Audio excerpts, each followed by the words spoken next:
Hello students, welcome to physics mantra. আজকে আমরা পড়বো ক্লাস 11 WBCHSE অর্থাৎ আমাদের বাংলা মিডিয়ামের বা বাংলা বোর্ডের। আমরা স্টার্ট করেছিলাম হচ্ছে গ্যাসের গতীয় তত্ত্ব বা KTG, kinetic theory of gas. Part 1 পড়েছি, পার্ট 2 পড়েছি, আজকে পড়বো পার্ট 3 সেমিস্টার 2 এর জন্য অবশ্যই। তো পার্ট 3 তে কি পড়বো, যারা পার্ট 1 পার্ট 2 দেখেসনি তারা অবশ্যই ইউটিউবে গিয়ে সার্চ কর physics Mantra by Souren sir, বললে অটোমেটিক দেখবি তোর কাছে পার্ট 1 পার্ট 2 চলে আসবে। তুই সেগুলো দেখে তারপরে এইখানে এলে কি বলতো, আগের কনসেপ্ট ক্লিয়ার থাকলে তবে তোর পরের কনসেপ্ট ইজি হবে। আবার কারোর যদি মনে হয় না আমার এই পার্টিকুলার এই টপিকগুলোই দরকার, তাহলে তুই এই ভিডিওটাই দেখ। এই জন্য আমি টপিক ওয়াইজ লিখে দিই যে এই টপিক আছে, কারণ সময় অপচয় না করাই ভালো, কারণ তোদের টাইমের অনেক দাম সবার। তো বেসিক্যালি স্যার আজকে এই পার্ট 3 তে কি পড়বো, স্বাধীনতার মাত্রা মানে হচ্ছে আমাদের ডিগ্রি অফ ফ্রিডম, বেসিক, একদম বেসিক, যতটুকু আমার কাজে লাগবে। শক্তির সমবিভাজন নীতি, that is very very important. শক্তির সমবিভাজন নীতির বিবৃতি পরীক্ষায় আসবেই, ওটা আসেই। গ্যাসের অণুগুলির গড় গতিশক্তি, গ্যাস মিশ্রণের গামা নির্ণয়, তাপমাত্রা নির্ণয়, আর কিছু গাণিতিক প্রশ্ন, ওই 4-5টা গাণিতিক প্রশ্ন আছে। এই বেসিক্যালি এখন এই গ্যাস মিশ্রণের গামা আর তাপমাত্রা নির্ণয়টা বেসিক্যালি বেশিরভাগই এন্ট্রান্সে দেয়। তো যেহেতু এইখানে লিখেছি অলসো ফর নিট অ্যান্ড জেই, সেই জন্য এগুলো বলে দেওয়া, এখন কোনো কনসেপ্ট বাদ দেওয়া যাবে না। তো এই কনসেপ্ট নিয়ে আছে আমাদের পার্ট 3। তো যারা ভিডিও দেখিস তাদেরকে বলবো খাতা পেন নিয়ে বসে নোটস বানাতে বানাতে তুই পড়, তাহলে তোর মনে হবে আমি লাইভ ক্লাস করছি স্যারের কাছে, পড়তেও ভালো লাগবে। আর যারা দেখিস না, হঠাৎ করে এসছিস, তাদেরকেও বলবো যে তুই নোট ডাউন করে করে পড়, ডেফিনেটলি তোর কনসেপ্ট ক্লিয়ার হবেই। কারণ অনেক ইজি ইজি জিনিস, বেশি কঠিন না, একদম ইজি জিনিস। তো চল দেরি না করে আজকের ক্লাস স্টার্ট করি, আর আশা করছি তোরা সবাই সবসময় ভালোই থাকিস, আমিও ভালো আছি। তো চলো স্টার্ট করা যাক আজকের ক্লাস। লাস্ট দিন কি পড়েছিলাম, ওই চাপের রাশিমালা, গতিশক্তি, তাপমাত্রার সঙ্গে সম্পর্ক, এইগুলো দেখে নিয়েছি। এর পরের পোর্শনটা থেকে একটা কোশ্চেন আসে, সেটা এইগুলো থেকে নয়, এগুলো এমনি বেসিক জিনিস তুই পড়ে ফেলেছিস ক্লাস 10-এ, আবার একটুখানি মানে শুধু মানে মনে করিয়ে দেওয়া। এর পরে আছে শক্তির সমবিভাজন নীতি, পরীক্ষায় ওটা এসে গেছে। শক্তির বিভাজন নীতিটি বিবৃত করো এবং উহা থেকে আদর্শ গ্যাস সার্বজনীন গ্যাস ধ্রুবক এবং বোলজম্যান কনস্ট্যান্টের ধ্রুবকের মধ্যে সম্পর্ক স্থাপন করো। এরকম ভাবে দেয়, নয়তো অন্যভাবে কোশ্চেনটা দেবে, আমি বলে দেবো। এখন এইখানে প্রথম কি বলছে, গ্যাসের গতীয় তত্ত্ব থেকে বিভিন্ন গ্যাস সূত্রের প্রমাণ, যে সমস্ত গ্যাসের সূত্রগুলো আমরা পেয়েছি। প্রথম কি পেয়েছি, বয়েলের সূত্র। কি ছিল, পিভি সমান ধ্রুবক, সেটাই পেয়েছি। ই সমান 3/2 পিভি, কারণ T is proportional to E, T is proportional to E, তার মানে টি কি হবে, পিভি সমান কেটি। এখন বয়েলের সূত্র, পিভি সমান ধ্রুবক। চার্লসের সূত্র কি, সেটা পেয়েছি, যে পিভি ইজ প্রপোর্শনাল টু টি, মানে উষ্ণতার সঙ্গে যে আয়তনের পরিবর্তন হয় সেটা দেখলুম। এইখানে যা টি, ক্যাপিটাল টি, সব টি কি, পরম উষ্ণতা, মানে কেলভিন স্কেলে নিতে হবে, না হলে অঙ্ক ভুল হয়ে যাবে। দ্বিতীয় হচ্ছে চাপের সূত্র। দেখ, চার্লসের সূত্র যখন তুই ক্লাস 10-এ পড়েছিলিস, সেম জিনিস চাপের জন্য হতো। ওইখানে চাপ আর ভরকে স্থির রেখে উষ্ণতা বৃদ্ধি করলে কি হতো, আয়তন বৃদ্ধি পেত। সেম জিনিস এই ভর আর আয়তনকে অপরিবর্তিত রেখে যদি চাপকে বাড়াতিস, তাহলে এই উষ্ণতা বাড়ালে কি হতো, চাপ বেড়ে যেত। সেজন্য চাপ গুণাঙ্ক একটা ছিল আর আয়তন গুণাঙ্ক ছিল। স্থির আয়তনে চাপ গুণাঙ্ক, স্থির চাপে আয়তন গুণাঙ্ক, এই দুটো জিনিস ছিল, ওটাকেই বলে চাপের সূত্র। আর একটা হচ্ছে আমরা পেয়েছি অ্যাভোগাড্রোর সূত্র। কি পেয়েছি, অ্যাভোগাড্রোর সূত্র। অ্যাভোগাড্রোর সূত্র কি ছিল, V is proportional two N, অণুর সংখ্যা, সমজাতীয় সকল সংখ্যক গ্যাসে সমসংখ্যক অণু বর্তমান থাকে। সেখান থেকে অ্যাভোগাড্রো সংখ্যাটাকে পেয়েছিলাম এন এ, যেটা কি ছিল 6.022 × 10⁻23, ওটাকেই 1 মোল বলা হতো সংখ্যা। নেক্সট এইখানে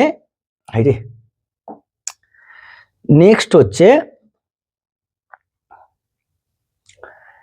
এই যে N1 = N2, যেটা প্রমাণ, ওসব আমাদের লাগবে না, সব ক্লাস 10-এ পড়ে ফেলেছি আমরা, শুধু বেসিক জিনিসগুলো তোদেরকে মনে করিয়ে দেয়া। ডালটনের আংশিক চাপ সূত্র, এইটা আমার লাগবে। আংশিক চাপ বলতে আমরা কি বুঝলুম? দেখ, যখন পরস্পরের সঙ্গে পারস্পরিক রাসায়নিক বিক্রিয়া ঘটে না, এ ধরনের একাধিক গ্যাসের মিশ্রণ নেওয়া হলে সেই মিশ্রণের চাপ ও তার উপাদান গ্যাস অণুগুলোর আংশিক চাপের সমষ্টি হয়। আমরা তো এমনিও দেখলুম পি এক্স সমান P Y is equal to P Z is equal to P, আগের দিন এটাই তো আদর্শ গ্যাসের চাপের রাশিমালা, তো এখান থেকেই নিয়ে এসেছিলাম যে এক্স অক্ষ বরাবর চাপ, ওয়াই অক্ষ বরাবর চাপ আর জেড অক্ষ বরাবর চাপ কি হয়? সমান। কেন হয়? এই যে বেগগুলো এক্স অক্ষ বরাবর, ওয়াই অক্ষ বরাবর, জেড অক্ষ বরাবর, এগুলো এক একটা বেগ, যেমন c1x, c2x, c3x up to এরম করে কি cnx, same c1y, c2y, c3y এরম করে করে cny, সব কটা সেম, অক্ষ বরাবর সেম থাকতো তো, তাহলে কি হবে? আংশিক চাপ সূত্রর ক্ষেত্রে টোটাল চাপ কত হবে? গ্যাসের টোটাল চাপ, প্রত্যেকটা পরমাণুর বেগ, এই প্রত্যেকটা অণুর কি বেগ আলাদা, তাহলে তার জন্য তো চাপও আলাদা হবে, তাহলে প্রত্যেকটা অণুর চাপ মিলিয়ে কি হবে? গ্যাসটার মোট চাপ হবে। একটা অণু গিয়ে একটা চাপ দিচ্ছে, নেক্সট অণু অন্য চাপ, নেক্সট অণু অন্য চাপ, তাহলে এই সবকটা অণুর দরুন যে চাপ হচ্ছে তাকে যোগ করলে কি পাবো? গ্যাসটার উপর মোট ক্রিয়াশীল চাপ। সেটাকেই বলেছে P is equal two P1 plus P2 plus P3 dot dot করে Pn। প্রত্যেকটা অণু কত চাপ দিচ্ছে, সবকটা অণুর দেয়া চাপকে যোগ করলেই কি পাবো? মোট চাপ। এটা হচ্ছে ডাল্টন প্রমাণ করেছিলেন। কিছু নেই, বেসিক জিনিস। নেক্সট হচ্ছে গ্রাহামের ব্যাপন সূত্র, ইম্পর্টেন্ট এইখানটা, মানে দেয় সম্পর্ক থেকে তোকে নিউমেরিক্যাল হয়তো দিলে দিতে পারে। গ্রাহামের ব্যাপন সূত্র কি না, ঘনত্বের সঙ্গে বেগের সম্পর্ক। আর এইখানে আমরা বেশিরভাগ সময় কি কথা বলবো? আরএমএস বেগ। তোকে যদি কিছু বেগ না বলে দেয়া থাকে, তোকে ধরে নিতে হবে সেটা কি? আরএমএস বেগ। কোথায় গেল রে? যা, এত স্লো হয়ে যাচ্ছে কেন? তো বান্টি সাবানের মতন স্লো হয়ে যাচ্ছে রে, যা বাবা। পিপিটি গুলো তো বড্ড ভারী। ওহ, এর তো সর্দি পুরো বসে গেছে, শুয়ে গেছে, পুরো পুরো শুয়ে গেছে। চলো, গ্রাহামের ব্যাপন সূত্র কি বলছে শোন। বলছে যে কোনো গ্যাসের ব্যাপনের হার, ব্যাপন মানে বলেছিলাম না, ব্যাপনের কারণ কি ছিল? গ্যাসের অণুগুলোর আণবিক গতি। গ্যাসটির ঘনত্বের বর্গমূলের ব্যস্তানুপাতিক, এটাই গ্রাহামের ব্যাপনের সূত্র। যেমন C is proportional to 1/√ρ। ঘনত্ব বাড়লে বেগ কমবে, স্বাভাবিক ব্যাপার। যত সংখ্যায় বাড়বে তখন আর বেশি ডিস্টেন্স পাবে, ধাক্কা তো বেশি লাগবে, বেগ কি হয়ে যাবে? কমে যাবে। ঘনত্ব বেশি মানে কি, তোরা এখানে 20 জন আছিস, যা বেগ নিতে পারবি, এখানে যদি আরো 20 জনকে রেখে দিই, বেগ কমবে না কমবে? কমবে। সেটা কিরাম ভাবে না, C is proportional to 1/√ρ। This are the basic things. আমি আবারও বলছি, এগুলো থেকে এমন কোশ্চেন আসে না, বাইরে হয়তো এরকম এর উপরে অ্যাপ্লিকেশন দিয়ে নিউমেরিক্যালস দিতে পারে। নেক্সট হচ্ছে স্বাধীনতা মাত্রা কি? স্বাধীনতা মাত্রা কি? আচ্ছা, স্বাধীনতা মাত্রা কি তার আগে ডেফিনেশনটা আমরা দেখি, ঠিক আছে? তারপর স্বাধীনতার মাত্রাটা বুঝে নিয়ে তারপর আমরা সমবিভাজন নীতিতে যাব। স্বাধীনতা মাত্রা কি? Degree of freedom. যারা বাইরেকার পরীক্ষা দিবি, যাদের মনে হবে যে না আমার আরো বেশি নলেজ লাগবে, তাদের জন্য ইংলিশেও অনেক কিছু জিনিস এক্সট্রা লাগে। স্বাধীনতার মাত্রাটাকে নিয়ে অত মাথা ঘামাতে হবে না। কেন বলছি স্যার? বোর্ডসের ক্ষেত্রে আমার স্বাধীনতা মাত্রা 3 ধরনের গ্যাসের ক্ষেত্রে আমি মনে রেখে দেবো। 3 ধরনের গ্যাস বলতে একটা হচ্ছে মোনো অ্যাটমিক, মানে এক পরমাণুক গ্যাস, দ্বিপরমাণুক গ্যাস আর বহু পরমাণুক গ্যাস। এটা আমি মনে রেখে দেবো। এবার কিভাবে মনে রাখার টেকনিক আছে সেটাও আমি বলে দেবো, কিভাবে সংখ্যাটা মনে রাখবি। কিন্তু কন্ডিশনটা বুঝতে গেলে অনেক কিছু জিনিস আছে। স্বাধীনতা মাত্রা মানে হচ্ছে কি বলছে আগে দেখ, একটি গতিশীল অণু বা এই গতিশীল বস্তুর বা সংস্থার, সেটা একটা হতে পারে, সংস্থা মানে অনেক ক্ষেত্রে অনেকগুলো মিলিয়েও হতে পারে, কোন মুহূর্তের অবস্থান নির্দেশ করতে, আমি ধর আমার ব্যক্তিগত আমার যদি অবস্থান নির্দেশ করতে চাই, আমাকে কি দিতে হবে? আমার স্থানাঙ্ক। XYZ কোঅর্ডিনেট দিতে হবে, স্থানাঙ্ক। কোনো একটা বস্তুর বা সংস্থার, এখন আমি কিন্তু সংস্থা না, আমি একটা সিঙ্গেল বস্তু। এখন আমি আর শিবম মিলিয়ে যদি হয়ে যায় তাহলে দুটো বস্তু কণা, তার মানে সংস্থা হয়ে গেল। এরকম যদি অনেকগুলো থাকে তাহলে কি হবে? সংস্থা। তাদের অবস্থানকে নির্দেশ করতে যে কটি স্বাধীন স্থানাঙ্কর প্রয়োজন, যে কটি স্বাধীন স্থানাঙ্ক, ধর আমার স্থানাঙ্ক বোঝাতে কি 3টে স্থানাঙ্ক লাগবে XYZ। কিন্তু আমাদের দুজনের র্যান্ডম তৈরি করতে গেলে যখন একটা সংস্থা হয়ে যাবে, সেই সংস্থাতে বিভিন্ন জন বিভিন্ন ভাবে মুভ করতে পারে, কারণ গ্যাসের অণুগুলোর কাছে 3টে মোশন আছে। একটা কি সরলরৈখিক ট্রান্সলেশনাল, একটা কি রোটেশনাল মানে ঘূর্ণন, আর একটা কি আছে ভাইব্রেশনাল বা কম্পন। এই 3টে রিলেটেড। তাকে যে কটা স্বাধীন স্থানাঙ্কের প্রয়োজন হয় তাকে ওই বস্তুর স্বাধীনতার মাত্রা বা স্বতন্ত্র সংখ্যা বা ডিগ্রি অফ ফ্রিডম বলে। একে বেসিক্যালি এফ দিয়ে লেখা হয়। কি দিয়ে? একে এফ দিয়ে ডিনোট করা হয়, একে এফ দিয়ে ডিনোট করা হয়। এবার শোন, এক পরমাণু গ্যাসের ক্ষেত্রে এফ হয় 3, দ্বিপরমাণুকের জন্য 5, আর বহু পরমাণুকের জন্য 6। মনে রেখে দিতে হয়। পরে লিখছি কি বলছে দেখ, ত্রিমাত্রিক, আমি এখানে একটা ছক নিয়েছি, ত্রিমাত্রিক দেশে অবস্থিত কণার সংখ্যা, মানে সবাই ত্রিমাত্রিক। কটা সংখ্যা আছে? সংস্থায় উপস্থিত সংখ্যা, এটা হচ্ছে সংস্থা। কণার সংখ্যা কটা? সংস্থার সংখ্যা কটা? সংস্থা মানে অনেকগুলো মিলে। চিত্র মানে ডাইমেনশন কিরকম হবে, স্বাধীনতার মাত্রা কত হয়, আর মন্তব্য। বোঝ, একটি মাত্র স্বাধীন কণার গতির ক্ষেত্রে একটাই আছে, সে কি করবে? 3টে অ্যাক্সিস বরাবরই যাবে। তাহলে কটা সংখ্যা হবে? সংস্থায় উপস্থিত কত? 0 সংস্থা, ও তো সিঙ্গেল বস্তু।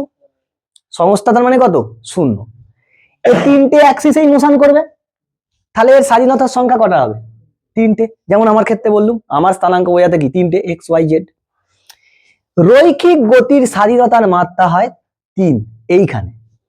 আবর্ত গতির অস্তিত্ব নেই, একটাই তো অণু, সে মানে অণুটা সরলরৈখিক মোশন করছে, তাহলে তার স্বাধীনতার মাত্রা কি হবে? 3টে অক্ষ বরাবর, কারণ আবর্ত গতি নেই তাতে, আবর্ত গতি নেই, যা হচ্ছে সব কি রৈখিক গতি। দ্বিতীয়, দুটি কণা বিশিষ্ট, দুটি স্বাধীন কণা বিশিষ্ট সংস্থা, কিন্তু সংস্থা 0, সংখ্যা 0, দুটো স্বাধীন কণা আছে। এখন ভাব, দুটো স্বাধীন কণা হলে সংস্থা কিন্তু নয়, দুটো আলাদা আলাদা কণা, তারা দুজন মিলে সংস্থা নয়। 0 লিখেছি দেখ, সংস্থা মানে দুটো আলাদা আলাদা কণা। তাহলে ধর আমাকে আলাদা করে বোঝাতে চাইছে রোহিত, কটা স্থানাঙ্ক লাগবে? 3টে। শিবমকে বোঝাতে চাইছে, কটা লাগবে? 3টে। কটা? 6টা। এই এই তাহলে 3 দুগুণে কটা? 6টা। এখানেও রৈখিক গতির স্বাধীনতার মাত্রা 6, আবর্ত গতির অস্তিত্ব নেই। কেন? এখনো সংস্থা রেডি হয়নি। সংস্থা রেডি হলে তবে কি হবে? ঘূর্ণন গতি আসবে, আদারওয়াইজ ঘূর্ণন গতি আসবে না। নেক্সট, লাগে না তবু মনে রাখ, দেখতে ভালো লাগবে খাতায় লিখলে, কি সুন্দর এঁকে এঁকে। দ্বিতীয়, পারস্পরিক স্থির ব্যবধানে থাকা দুটি কণা বিশিষ্ট গতির ক্ষেত্রে। এবার দুটো কণা মিলে একটা সংস্থা হয়েছে, দুটো কণা মিলে একটা সংস্থা। এখন বল এখানে কটা হবে না? দুটোর জন্য কটা লাগতো? মিনিমাম 6টা, রৈখিক গতির জন্য 6টা। আচ্ছা, একজন তার মধ্যে যদি আবর্ত গতির স্বাধীনতা কত? 2, রৈখিক গতি হলে 3 আর আবর্ত গতি হলে 2। কেন? তুই এরকম ভাবে ভেবে নে, রৈখিক গতি মানে 3 দিকেই যেতে পারবে। কোন এই আমাদের ঘূর্ণন গতি হলে কি হবে? দুটো অ্যাক্সিস নিয়ে নড়বে না, হয় এরাম ঘুরবে নয়তো এরাম ঘুরবে, মানে দুটো একটা প্লেনে পড়বে না, তাহলে একটা তো কম হবে। যদি এইখানে ঘোরে 3টে অ্যাক্সিস পাবে না, দুটো পাবে, এই জন্য ভাবি 2। তাহলে এর কত হবে? 3 আর 2 5, ওই জন্য 5 লিখেছে। তোকে এটা ভাবতেই হবে না। কেন 5 লিখলো? রৈখিক গতির জন্য হবে 3 আর কৌণিক গতির জন্য 2। এরপর শোন, 3টি স্বাধীন কণা বিশিষ্ট, 3টে আছে, মানে দেখ এটা কিন্তু অ্যাকচুয়ালি দ্বিপরমাণুকে গেলুম, এটা ত্রিপরমাণু, কিন্তু কোনো সংস্থা তৈরি করে না। তাহলে কত হবে? 3 3 কেন হয়? 3 জনেই কি করবে? রৈখিক। আবর্ত গতি নেই, তিনটে দিয়ে তিনটে সংস্থা করেছিস, তখন কি হবে? রৈখিক গতির জন্য কত হবে? 3। তখন তিনজনের আবর্ত গতির জন্য কত হবে? তিনটে আছে, তিনটে। আবর্ত গতির জন্য কত হয়? দুটো করে হয়। তুমি মনে রাখবে, এর জন্য তিনজন আছে, তিনজনের ক্ষেত্রে কি হবে? তিনটে হবে। দুজনের ক্ষেত্রে দুটো, তিনজনের ক্ষেত্রে তিনটে। এইখানে হবে হচ্ছে 6। এত কিছু না মনে রেখে আমি বলতে চাইছি যে তুই এরকম মনে রাখ, এক পরমাণু গ্যাসের জন্য F হয় 3, দ্বি পরমাণুকের জন্য হয় 5, আর ত্রি পরমাণু বা বহু পরমাণুকের জন্য 6। খতম। আর কিচ্ছু মনে রাখার দরকার নেই। যারা অনেক হাইফাই জিনিস করতে চাইছিস তাদের ক্ষেত্রে ঠিক আছে, আদারওয়াইজ দরকার নেই। এইটা আমার মনে রাখলেই কাজ হয়ে যাবে। বুঝতে পেরেছিস? এটা হচ্ছে স্বাধীনতা মাত্রা। এক পরমাণুকের জন্য F সমান 2, 3, দ্বি পরমাণুকের জন্য 5, ত্রি পরমাণু বা বহু পরমাণুকের জন্য 6। নেক্সট, সরি, এখানে আরো সুন্দর করে লেখা আছে, what is a degree of freedom? এই যে স্বাধীনতা মাত্রা কি? The number of independent ways in which a molecule of gas can move is called the degree of freedom. কটা স্বাধীন দিকে ঘুরতে পারে? ধর রৈখিক যারা করে, একটাই কণা, এক পরমাণুকে কটা গ্যাস আছে, কটা অণু আছে? একটা, এক ধরনের। সে 3 দিকে যেতে পারবে, শুধু রৈখিক করবে, তাহলে তার স্বাধীনতা মাত্রা কত হবে? 3। দ্বি পরমাণুকের ক্ষেত্রে দুটো পরমাণু, সম্ভাব্য একজন কি? সম্ভাব্য হবেই এরকম নয়, ম্যাক্সিমাম কত হতে পারে? সম্ভাব্য। সর্বাপেক্ষা সম্ভাব্য কি?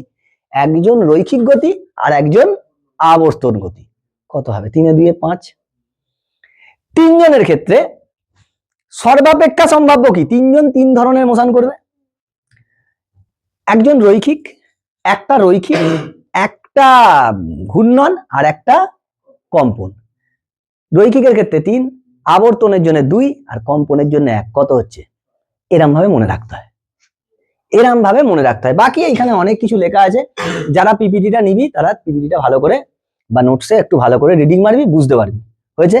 নেক্সট হেডিং মার, সব থেকে যেটা এখানকার ইম্পর্টেন্ট, শক্তির সমবিভাজন নীতিটি লেখো। শক্তির সমবিভাজন নীতিটি বিবৃত করো এবং ব্যাখ্যা করো। স্যার, শক্তির সমবিভাজন নীতি কি? মানে শক্তির সংরক্ষণ নীতি আর সমবিভাজন নীতি। বিভাজন মানে কি? বিভাজিত হবে। বলছে কোন পদার্থের অণুগুলির গড় গতিশক্তি, পদার্থের অণুগুলো মানে বেসিক্যালি আমরা এখানে পদার্থ বলতে গ্যাসই ধরে নেব, কিন্তু শক্তির সমবিভাজন নীতিটা কিন্তু পদার্থের জন্য অ্যাপ্লিকেবল। গড় গতিশক্তি প্রতিটি স্বাধীনতার মাত্রার মধ্যে সমভাবে বিভাজিত হয়। মানে ভাব, স্বাধীনতা মাত্রা 5, মানে 5টা দিকেই শক্তি সমানভাবে কি হবে? বিভাজিত হবে। এবং যে কোনো একটি অণুর স্বাধীনতার মাত্রার সঙ্গে সংশ্লিষ্ট গড় গতিশক্তির মান হলো এক একটা স্বাধীনতা মাত্রার জন্য সেই গড় গতিশক্তি কত হবে? এক একটা অণুর কত হবে? Half Katie. কেটা কি? বোলজম্যান ধ্রুবক, যার মান হচ্ছে 1.38 × 10⁻⁻23 জুল কেলভিন ইনভার্স।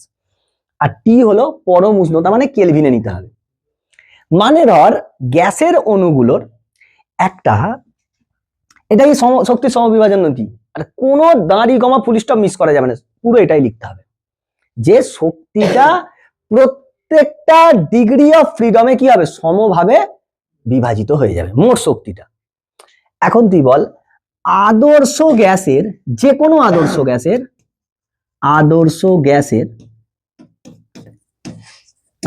গ্যাসের স্বাধীনতার মাত্রা হচ্ছে 3। স্বাধীনতার মাত্রা কত? 3। মানে ওরা ট্রান্সলেশনাল মোশনই করে, শুধুমাত্র রৈখিক গতিই করে অণুগুলো। ঠিক আছে? তাহলে 3 যদি হয়, প্রতিটা অণুর এক একটার জন্য কত হবে গতিশক্তি? Half Katie. তাহলে 3 দিকে কত হবে? স্বাধীনতা মাত্রা 3 মানে কত হবে? 3 × হাফ কেটি। গ্যাসের অণুগুলোর, এক একটা অণুর, গ্যাসের প্রতিটি অণুর গড় গতিশক্তি গতি শক্তি কত হবে 3 ইন্টু হাফ কেটি হবে না এক একটা অনুর এক স্বাধীনতা মাত্রা 1 হলে কত হয় হাফ কেটি তাহলে 3টে আছে তাহলে কত হবে 3 ইন্টু হাফ কেটি তার মানে এটা কত 3/2 কেটি এটাই তো হওয়ার কারণ গ্যাসের অণুগুলোর স্থিতিশক্তি কি শূন্য গ্যাসের অণুগুলোর স্থিতিশক্তি নেই স্থিতিশক্তি নেই যা আছে শুধু গতিশক্তি তাহলে বল গ্যাসের অণুগুলোর মোট গতিশক্তি যদি আমি বলি মোট এইটা গ্যাসের অণুগুলোর প্রতিটি অণুর মোট গতিশক্তি গড় মোট গতিশক্তি কত হবে এইটা আর এমনি গ্যাসের মোট শক্তি কত হয় গ্যাসের মোট শক্তি কত হয় 3/2 RT 3/2 RT আদর্শ গ্যাস 1 মোলের জন্য কত হবে 3/2 RT তাহলে অণুর সংখ্যা কত হবে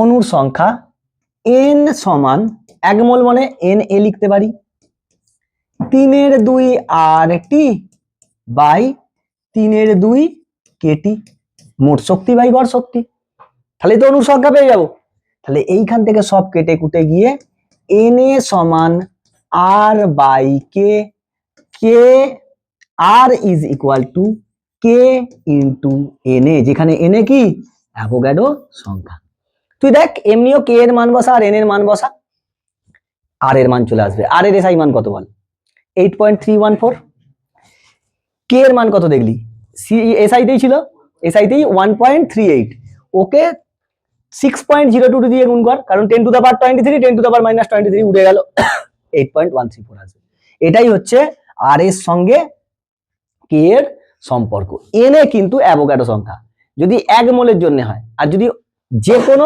কোনো সংখ্যার জন্য হয় তখন সেটা হয় R সমান K ইন্টু N N হচ্ছে যে কোনো সংখ্যা বেসিক্যালি আমাকে 1 মোলের জন্যই করতে হবে R সমান K এর কাছে থেকে আমার কাছে হচ্ছে R সমান K Na বুঝতে পেরেছিস এইরকম ভাবে তোকে শক্তির সমবিভাজন নীতিটা দেয় আর এদের মধ্যে সম্পর্কটা বার করতে হয় লিখে করবি যে প্রতিটি অণুর এই গড় গতিশক্তি তো একটা অণুর মোট গতিশক্তি এত মোট শক্তি এত তাহলে মোট শক্তি বাই গড় গতিশক্তি তাকে দিয়ে কি পাবো অণুর সংখ্যা পাবো সেটাকে সম্পর্ক এরকম ভাবে নামাতে হয় এরপর আছে এই যে বললুম F বিভিন্নর জন্য বিভিন্ন সেটা আমরা তোদেরকে দেখিয়েওছিলাম আমি কোথায় দেখিয়েছিলাম না তাপগতিবিদ্যাতে দেখিয়েছিলাম আবার দেখ এক পরমাণু গ্যাসের ক্ষেত্রে আরেকটা এইখানে আরেকটা জিনিস দেখ CV ক্যাপিটাল স্থির আয়তনে গ্যাসের মোলার আপেক্ষিক তাপ CV সমান হয় F/2 ইন্টু R এফটা কি স্বাধীনতার মাত্রা এবং CP সমান কত হয় CV প্লাস R মানে এইটা প্লাস R হলে তুই কি এটা লিখতে পারবি দেখ দেখি F/2 plus 1 into R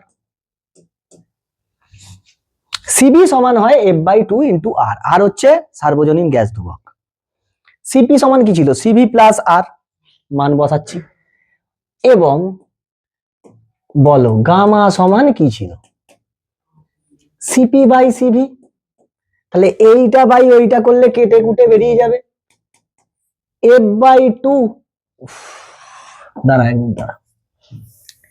F/2 gamma is equal to F/2 plus 1 into R by F/2 into R আর ঘর চলে যাবে গামা ইজ ইকুয়াল টু এখানে এলসিএম করলে F plus 2 by F 2 LCM থেকে কেটে বেরিয়ে চলে যাবে this is gamma with the term of degree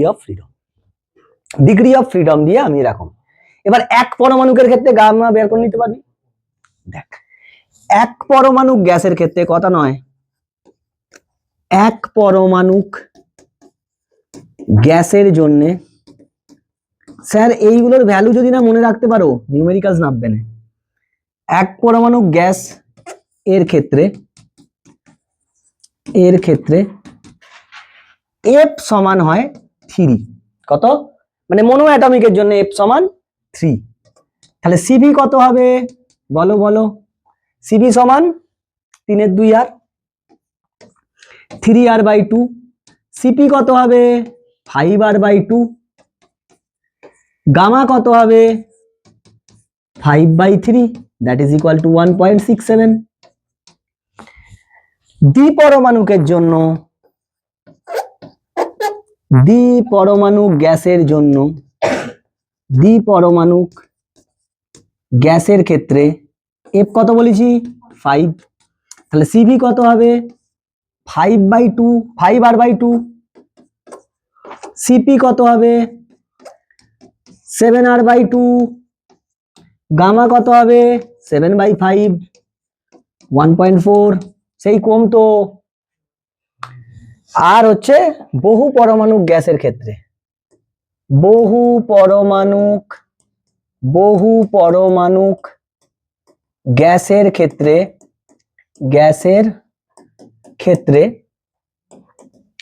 F কত 6, সিবি কত হবে 3R, সিপি কত হবে 4R, গামা কত হবে 4/3 ইজ ইকুয়াল টু 1.33।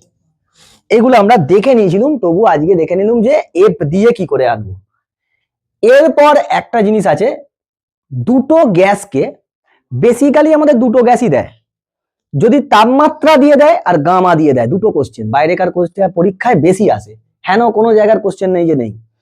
তাপমাত্রা তবু তোকে 3টে দিয়ে দিতে পারে, বেশিরভাগ ক্ষেত্রেই দুটো গ্যাসকে মেশানো হবে, যারা পারস্পরিক বিক্রিয়া করবে না এরকম দুটো গ্যাস, সেই দুটো গ্যাসের মিশ্রণের কত গামা হবে সেটা বার করতে দেয়।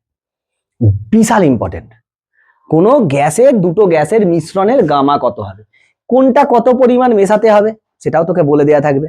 যদি পরীক্ষায় না বলে দেয়া থাকে তাহলে তোকে ধরে নিতে হবে, ধরে নিবি 1 মোল ধরে নিবি এরকম। সেইটা দিয়ে একটা ইকুয়েশন আছে, আমি ইকুয়েশনটা প্রমাণ করব, তোরা ডাইরেক্ট মুখস্থ রাখবি। কি করবি ডাইরেক্ট মুখস্থ, যারা বাইরেকার পরীক্ষা দিবি ডাইরেক্ট ওইটা ভিভিআই টিটিএম একদম ম্যাট ফিনি নিবিস্টিক দিল পরীক্ষায় উত্তর। নেক্সট হেডিং মারো তাহলে। আয়, গ্যাস মিশ্রণের সিপি সিভি গামা এদের সমীকরণটা নির্ণয় করব। যে সমীকরণটা বার করব সেটাই আমি মুখস্থ রাখবো। এখন দেখ আমি কি লিখেছি, ধরি বিক্রিয়া করে না এরকম দুটো গ্যাস নেওয়া আছে, আমি একটা ধরছি প্রথম গ্যাস আর একটা দ্বিতীয় গ্যাস, দুটো আলাদা আলাদা গ্যাস, কিন্তু তারা রাসায়নিক বিক্রিয়া করবে না। এই প্রথম গ্যাসের মনে কর মোল সংখ্যা আমি ধরছি N1, কত N1। অনুসংখ্যা দিতে বার করে নিতে পারবো, আরে মোল সংখ্যা দিয়ে অনুসংখ্যা বার করতে পারবো নি। আরে 1 মোল মানে কত অণু 6.022 × 10⁻23, তাতে 1 মোল, আর যতগুলো অণু বলবে তত মোল, তাহলে আমি মোল সংখ্যা দিয়েই করছি। প্রথম গ্যাসটা N1 মোল নেওয়া হয়েছে, দ্বিতীয় গ্যাসটা N2 মোল। এর স্থির আয়তনে প্রথম গ্যাসটার স্থির আয়তনে মোলার আপেক্ষিক তাপ আমি ধরছি CV1 আর দ্বিতীয়টার CV2 ধরছি। পরীক্ষাতে তোকে সব বলে দেওয়া থাকবে, কিরম ভাবে দেবে সেটাও বলবো। স্থির চাপে মোলার আপেক্ষিক তাপ প্রথমটার হচ্ছে CP1 ধরছি আর দ্বিতীয়টার CP2, মানে প্রথম গ্যাসটার 1 আর দ্বিতীয় গ্যাসটা সব 2 করে ধরে নিচ্ছি। এখন দেখ, যখন দুটো গ্যাসকে মেশালি তখন কি হবে, মিশ্রণের মোল সংখ্যা কত হয়ে যাবে N1 + N2 হবে না। মিশ্রণের মোল সংখ্যা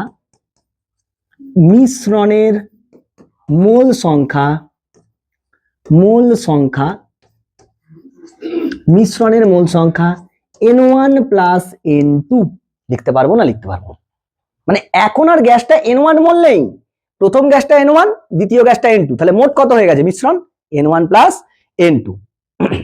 এইখান থেকে পরপর লিখে যাব। 1 নম্বর, মিশ্রণের তাপগ্রাহিতা বা কার্যকর তাপগ্রাহিতাও লিখতে পারিস। মিশ্রণের তাপগ্রাহিতা হবে, কাকে কাকে মিশিয়েছিস, N1 CV1 plus N2 CV2। মিশ্রণের তাপগ্রাহিতা কত হবে, N1 CV1 plus N2 CV2। আচ্ছা, 2 নম্বর, মিশ্রণটার সিভি কত হবে, মিশ্রণের স্থির আয়তনে আপেক্ষিক তাপ,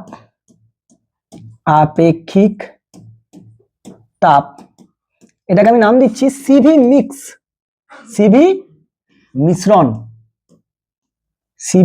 মিশ্রণ কত হবে,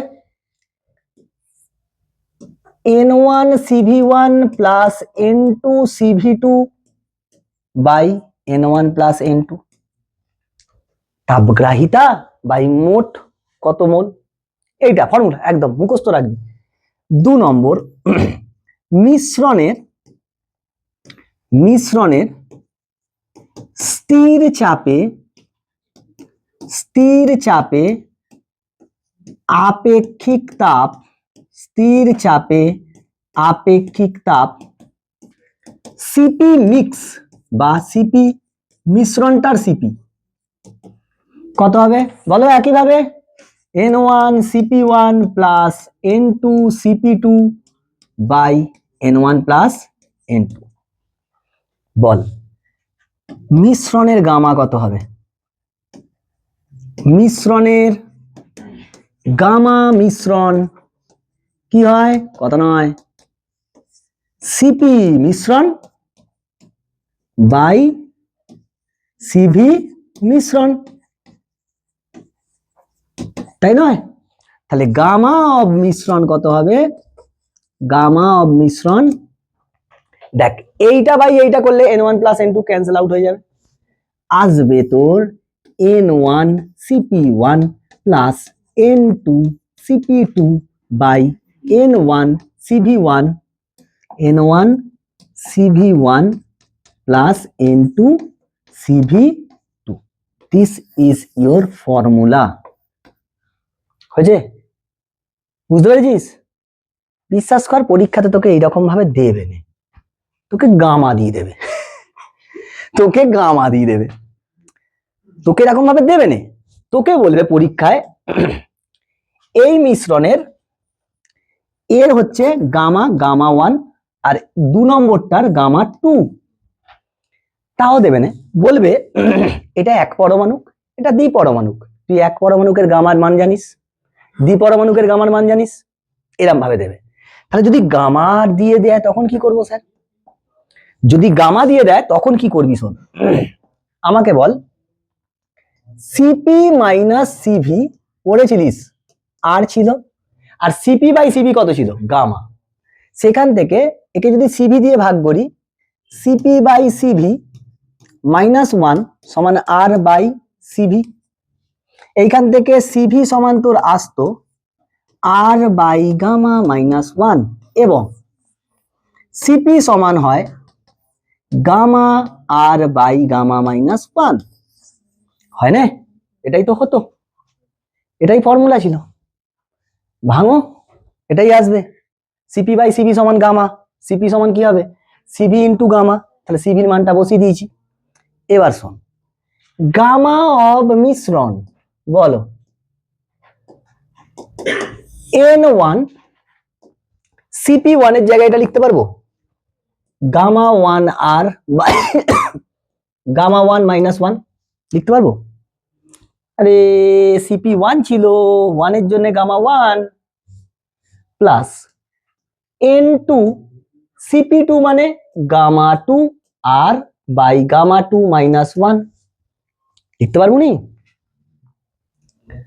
বাই N1 CV1 মানে কি, আর বাই গামা 1 -1, CV1 তো, তাহলে গামা কি হবে 1 ধরেছি, প্রথমটার জন্য কি ধরেছি 1, দ্বিতীয়টার জন্য 2 plus N2 into R by gamma 2 -2, এই গামা 2 -1। এবার শোন, 8টা কমন গিয়ে কেটে চলে যাবে, এলসিএম করলে গামা 1 মাইনাস 1, গামা 2 মাইনাস 1, উপরেও থাকবে নিচেও থাকবে, কেটে বেরিয়ে যাবে। তোর এইখান থেকে পড়ে থাকবে গামা মিশ্রণ, গামা মিশ্রণ সমান তোর পড়ে থাকবে n1 gamma 1 into gamma 2 minus 1 plus n2 gamma 2 into gamma 1 minus 1 by n1 into gamma 2 minus 1 plus n1 into gamma 1 minus 1। ফর্মুলায় ফেলবে, টপাস করে অঙ্কটা হয়ে যাবে একদম। এইটা মুখস্থ রেখে দিতে হয়, গামা দিয়েই তোকে অঙ্ক দেবে, গামা দিয়েই, সিপি দিয়ে দেবে না। হয়েছে? গামা 1টা কি? প্রথম গ্যাসটার, আর গামা 2টা কি? দ্বিতীয় গ্যাসটার গামা। আর এন কি? মোল সংখ্যা, কত মোল। যদি কিছু না বলে দেয়া থাকে মোল সংখ্যা, দুটোরকেই 1 মোল করে ধরে নেবে। তোমাদের পরীক্ষা এই বইয়েতেই কোশ্চেন দেওয়া আছে। হয়েছে? আর একটা হয়, এটা যেমন গামা দিয়ে করলি, আর একটা হচ্ছে উষ্ণতা দিয়ে। কি হয়? উষ্ণতা দিয়ে। চলো উষ্ণতা দিয়ে এবার মিশ্রণটা দেখে নি। মিশ্রণের উষ্ণতা কত হবে? ওইটা 3টে দিয়েও দিতে পারে, কিন্তু এইগুলো সবসময় 2টো দিয়েই দেয়, কারণ দেখতে পাচ্ছিস এরকম বড় ক্যালকুলেশন আছে। নোট, নোট বলে লিখবি T1 এবং T2 উষ্ণতার, অবশ্যই পরম উষ্ণতার, এরকম লিখতে পারিস পরম উষ্ণতার। দুটি আদর্শ গ্যাসকে মিশ্রিত করা হলো, যারা বিক্রিয়া করে না এরকম। এক্ষেত্রে শক্তির ক্ষয় না হলে তোকে ধরে নিতে হবে শক্তির কোনো ক্ষয় ঘটছে নেই। গ্যাস দুটির অণুগুলির ভর, মানে প্রথম গ্যাসটার অণুর ভর m1 আর দ্বিতীয় গ্যাসটার অণুগুলোর ভর কত? m2 যদি হয়, এবং গ্যাস দুটির অণুর সংখ্যা, প্রথম গ্যাসটা মনে কর n1 সংখ্যক অণু আছে আর দ্বিতীয় গ্যাসটায় n2 সংখ্যক অণু আছে, তাহলে ওই মিশ্রণের উষ্ণতা হবে, গ্যাস মিশ্রণ দুটোর উষ্ণতা হবে n1t1 plus n2t2 by n1 plus n2। m এর কোনো কাজ নেই, এটা শক্তি দিয়ে প্রমাণ করা যায়। প্রমাণটা তুই করতে পারিস, বোর্ডসের জন্য ইম্পর্টেন্ট আছে, করতে পারিস, দেয় না সাধারণত, কিন্তু এইটা দিয়ে তোকে নিউমেরিক্যালস দেয়। দেখবি তোদেরই বইতে এরকম দেয়া আছে যে তিনটি গ্যাসের এরকম বিক্রিয়া করে নে, T1 T2 T3 উষ্ণতা, তাদের অণুর সংখ্যা যথাক্রমে n1 n2 n3, তখন কত হবে? n1 T1 plus n2 T2 plus n3 T3 by n1 plus n2 plus n3। দেখবি AIEEE 2012-তে না হলে 2007-এ পড়া হয়েছে। এই জিনিস ছিল টোটাল আমাদের গ্যাসের গতীয় তত্ত্বতে। চল দুটো ভালো কোশ্চেন দেখি ওয়ে থেকে, ছায়া প্রকাশনী অনুশীলনী থেকে দেখি। কোশ্চেন এরকম ধরনের তোকে কোশ্চেন বোর্ডসের পরীক্ষায় দেয়, সোজা কোশ্চেন 2 মার্কসের দিয়ে দিল। 4টি অণুর প্রকৃত বেগ, মানে 4টে অণুর আলাদা আলাদা বেগ দিয়ে বলে দিয়েছে। 1 kilometre per second, 3 kilometre per second, 5 kilometre per second, 7 kilometre per second. এক্ষেত্রে অণুর গড় বেগ মানে c বার, এবং অণুর গড় বর্গবেগের বর্গমূল CRMS মানের পার্থক্য নির্ণয় করো, মানে c বার আর CRMS এর পার্থক্য। তোকে c বারও বার করতে হবে, CRMS ও বার করতে হবে। তার মানে এইখানে হিসেব মতো C1 তোকে কত বলে দিয়েছে? 1 কিলোমিটার পার সেকেন্ড। C2 কত বলে দিয়েছে? 3 কিলোমিটার পার সেকেন্ড। C3 কত বলে দিয়েছে? 5 কিলোমিটার পার সেকেন্ড। আর C4 কত বলে দিয়েছে? 7 কিলোমিটার পার সেকেন্ড। তাহলে C বার গড় বেগ, আমি আর লিখলাম না, C বার কি হয়? C1 plus C2 plus C3 plus C4 by 4, তাই তো হবে। তাহলে ভ্যালু ওয়াইজ বসালে 1 প্লাস 3 প্লাস 5 প্লাস 7 বাই 4, 12 আর 4 16, 16 বাই 4 মানে 4 কিলোমিটার পার সেকেন্ড। এটা C বার বেরোলো। তাহলে CRMS কি হতো স্যার?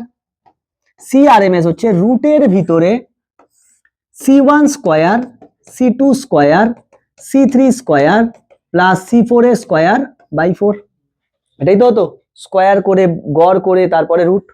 তাহলে এইখান থেকে under root 1 square plus 3 square plus 5 square plus 7 square by 4।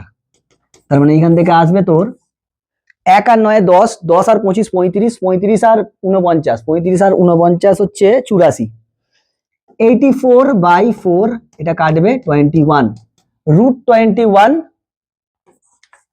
21 kilometre per second.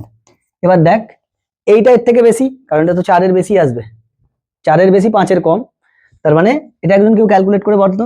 অতএব C R M S minus C bar, আমরা এমনিও জানতাম সি আর এম এস কি হয়, সি বারের থেকে বেশি হয়, তো সেটা আসবে √21 minus √16 kilometre per second. Calculation করে যেটা আসবে সেটা কিলোমিটার পার সেকেন্ড। কত?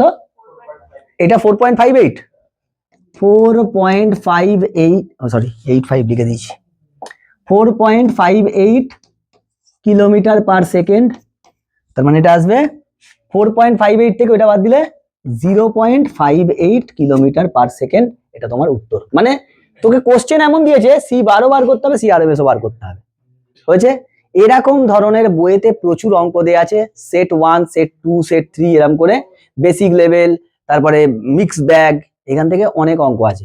যেমন গামা দিয়ে অঙ্ক আছে, টেম্পারেচার দিয়ে অঙ্ক আছে, এই অঙ্কগুলো দেখবে। দেখ নেক্সট কোশ্চেন পুরো পিওর এন্ট্রান্স লেভেলের কোশ্চেন, মানে বাইরেকার পরীক্ষাতেই এই কোশ্চেনগুলো দেয়, বোর্ডে না দেওয়ার কিছু নেই, কিন্তু খুব ইজি কোশ্চেন, তাড়াতাড়ি হবে। কি বলছে শোন, বায়ুতে উপস্থিত ধূলিকণা বায়ুর অণুর চেয়ে এত গুণ ভারী। মানে বায়ুতে কিছু ধূলিকণা আছে, সেইগুলো বায়ুর অণুর থেকে বেশি ভারী, ধূলিকণাগুলো বেশি ভারী। আচ্ছা, ধূলিকণার গড় বেগের বর্গমূল মানে আরএমএস বেগ বায়ুর অণুর গড় বেগের বর্গমূলের চেয়ে n গুণ বেশি, তাহলে n কত? সুন্দর কোশ্চেন। এখন শোন, আমি ধরছি বায়ুর অণুর ভর, আমি ধরছি ma, mass of air particle. আচ্ছা, ধূলিকণার অণুর ভর মানে ধূলিকণার অণুর ভর আমি ধরছি md, ডাস্ট পার্টিকেল। বেশ, এখন তোকে বলে দিয়েছে কি বায়ুর অণুর গড়বেগের, মানে তোকে বলে দিয়েছে md is equal to n times of ma, এটা তোকে বলে দেয়া আছে, প্রোভাইডেড আছে, এটা প্রোভাইডেড আছে আমার কাছে, এই যে n গুণ ভারী। আচ্ছা, আর একটা, না না না না না, ওটা তো এ আছে, সরি, এটা হচ্ছে 10 টু দা পাওয়ার 12, এটা তোকে বলে দেয়া আছে। এই যে ভর বায়ুর অণুর থেকে 10 টু দা পাওয়ার 12 গুণ ভারী। আচ্ছা, এখন বায়ুর অণুর CRMS মানে সি অফ এয়ার এইটা, আর ধূলিকণার অণুর ভর এই বেগগুলো ধরছি আমি C of D, dust particle. এইখানে তোকে বলে দেয়া আছে CD is equal to n times of CA, this is given. আমি আরএমএস বেগগুলো ধরে নিয়েছি, আরএমএস গুলোকে এমনি লিখতাম। এখন তুই আমায় বল, আমার কাছে ফর্মুলা ছিল CRMS ইজ প্রপোর্শনাল টু 1/√, মাস ছিল। দাও বসিয়ে দাও, খেলা খতম হয়ে গেছে, n এর মান বেরিয়ে চলে আসবে। তাহলে আমি দেখ CD by CA is equal to, একদম লিখছি direct, m of a by m of d, এটাই তো লিখতে পারবো। তাহলে এইটা মানেই কত?